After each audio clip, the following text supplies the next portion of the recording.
Hello, everyone, and welcome to another episode of Tell Your Story. I'm your host, Todd Nesloni, and each week I look to bring you a different guest who has encouraged, inspired, or challenged me in one way or another, and bring them on to share some of their story in hopes that it inspires you to tell some of yours.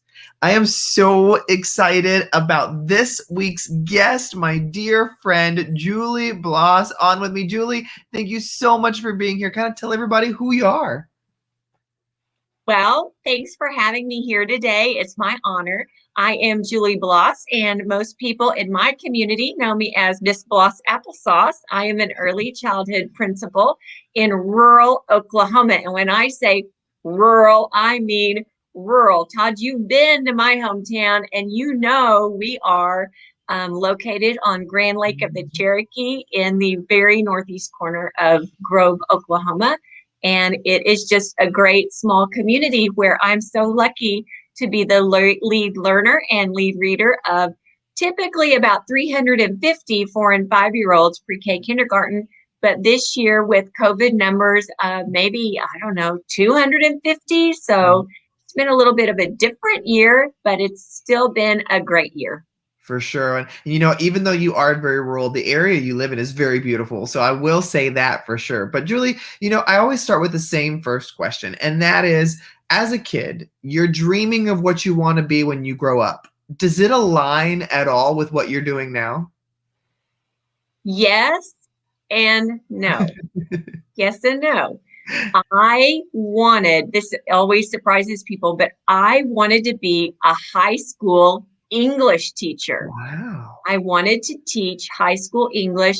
My parents both were avid readers, and there was a lot of reading even when I was very, very small. And, I was raised in a bait shop at 3rd and Main. So that's growing up. That's what we did. We sold items to tourists to play on the lake here on Grand Lake. So bait and worms and blood guts and stink bait and all those, stinky things that you use to fish with.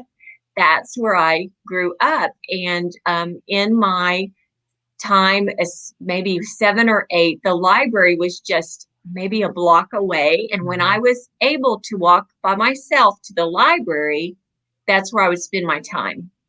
And so between my family reading to me and me spending all of that time at the library and then getting an amazing English teacher in high school, I just knew I wanted to be a high school English teacher. But the twist in this story, Todd, is this sounds awful. When I got to college about 3 years in, I got tired of people telling me what I had to read. And I know that that's important as an educator. We do that, and that's very important. But I just decided I didn't want to do that anymore. I didn't want to be told or boxed into what I had to read. So I told my parents, and I decided I really wanted to instead learn how to teach children to read and inspire children how to read, because that was such an important part of me growing up. So I that's why love I'm that. here. I love the story so much, not only for working in a bait shop, but also getting to that the whole idea of that's why you were led to the place you are now. Because I think that's such a beautiful journey and such a reminder for us that sometimes our views change of things as we go down the road and see that this is actually where my heart is right now. And so I've got to say, being a principal or a lead learner at a school full of 4, 5, and 6-year-olds, I'm sure is its own journey in and of itself. But I'm sure during a pandemic, that has been even more unique, because when you have schools with older students in there who can easily access online materials, participate in things like that, that's one thing. But when you're working with kids who are still learning how to use a mouse or where to click or how to look in a camera, I'm sure that's a whole nother. So what has this last year been like for you? Well, our school has been incredibly fortunate. We have been here on campus in person learning almost every single day. We've actually had just a handful of days at home now. Last year, at the end of the year, we were at home Mhm. the last maybe month and a half. But my teachers are rock stars, and we have worked so hard together. They've just done such an amazing job teaching every day, diligently doing all of those things that teachers across the United States have done, cleaning and Mhm. motivating and inspiring our students, doing all of those extra things, especially when it comes to engaging families and informing families, because that is one thing that's been the most difficult is we always have open doors. We always Yeah. welcome families in and connect with them. Across the front of my school, it says happy memories begin here.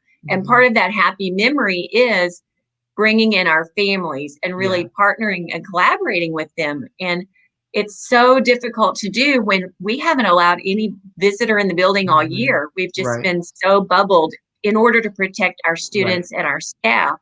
So it's been a very difficult year. But on the flip side, we have put in some new practices, as everyone else I'm sure has too, that have made us better leaders and better learners as well. We have learned technology. We have learned Mhm. how to connect with families using all types of online platforms. So when students have had to be home for different reasons, we could still teach them in that way. So it has been a journey. Things are looking up, and we are so ready to welcome families back and get back to our new normal. I love though the positivity and the view and everything that you always hold. And so I have to wonder, when in your journey did you realize that administration was kind of in your path? Mm. You know, I was trying to do the math the other day. I've been in education for over 30 years. No I way. have. Yeah, I have. Wow. So I taught pre-K, I taught kindergarten, I taught second, I taught fourth and fifth, and then I was a school counselor, an assistant principal. I've taught at a couple of colleges, but I think when I was a school counselor, you often see counselors who take on administrative roles. And when I came to the district I'm in now, I was a counselor, and it was just an easy transition that the district needed an elementary assistant principal, and I was already as a counselor, and it was just a kind of a natural fit Yeah. because counselors often do those same types of things. So I was just excited to accept the position. I love it. Well, I know that you also are, like you mentioned earlier, an avid reader. And so I'd love for you to share what are some books you've read recently that just really have stuck with you? Oh gosh. I know when you ask this question, everybody's like, Oh, "Oh my goodness. Okay, where do I begin? What do I not blank out on? What do all that I'm kind of just stuff." totally But gonna blank out. I can tell you the next book I'm reading. okay, How tell about me that? that. Okay. Because I am a little bit behind, but I am getting ready to start Poisoned by Jennifer Donnelly. Ooh, oh, that's the same woman who wrote Yes, the Cinderella book, right? The yes, Stepsisters? yes. And I Yeah. know it's been out a little bit. I also, you and I have a common friend, Brad Gustafson. And Mhm. Brad has told me a while back, he even gave me a copy and I still haven't read it, but he told me to read Focused. He said, you've got Ah. to read Focus. So Mhm. Focused is on my list as well. So those are two that are Yeah. coming up next. Well, I gotta say, that author of Focused, I love her books. If you love Focused, go buy all of them because I think her new one comes out next month. She sent me an Oh, early copy to read and to see if I liked it. And I was like, oh my God, it's my favorite one yet. And so I hey. love her. So definitely go and check her out. But that's awesome. And so, what I love to talk to fellow administrators about is, one thing that comes up again and again in our line of education is that idea of balance of being the best spouse, the best parent, the best sibling, friend, whatever, in addition to all of that, all of the all encompassing pieces of our work. And though I know nobody's perfect at balance and it's a lesson you're relearning every day, what are some things that you do to kind of maintain balance and your own sanity? Well, I'm not great at balancing, but luckily I do live on a lake, and so I go to the water. Ah, I don't exercise or probably do things that I should like that, but I go to the water. So when I'm really feeling off balance or I need a quiet moment, that is something that I do. I go to the water, and I do.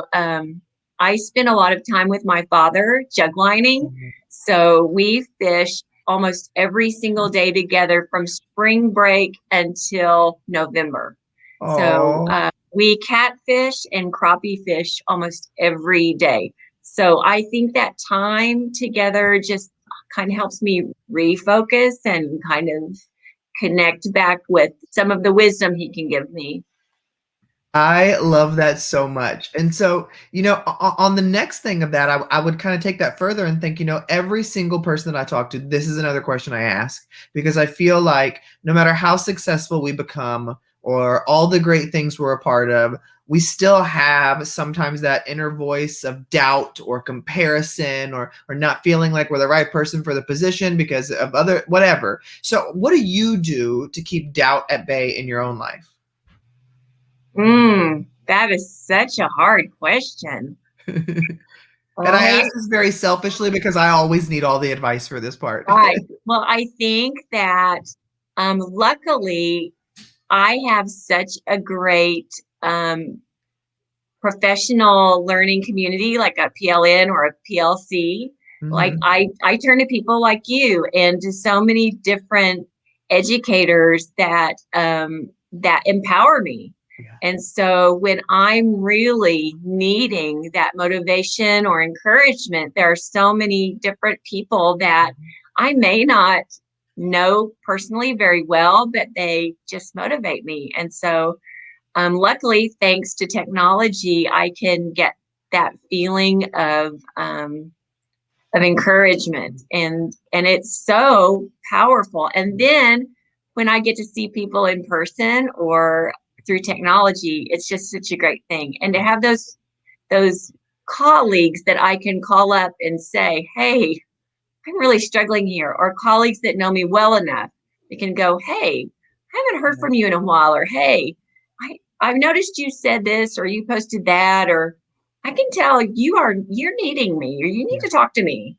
I I love that. think that that is just incredibly powerful, and we need each other, Mhm. especially school administrators, especially educators during all times. But in the past year, that's just been something that we've all had to have to get through.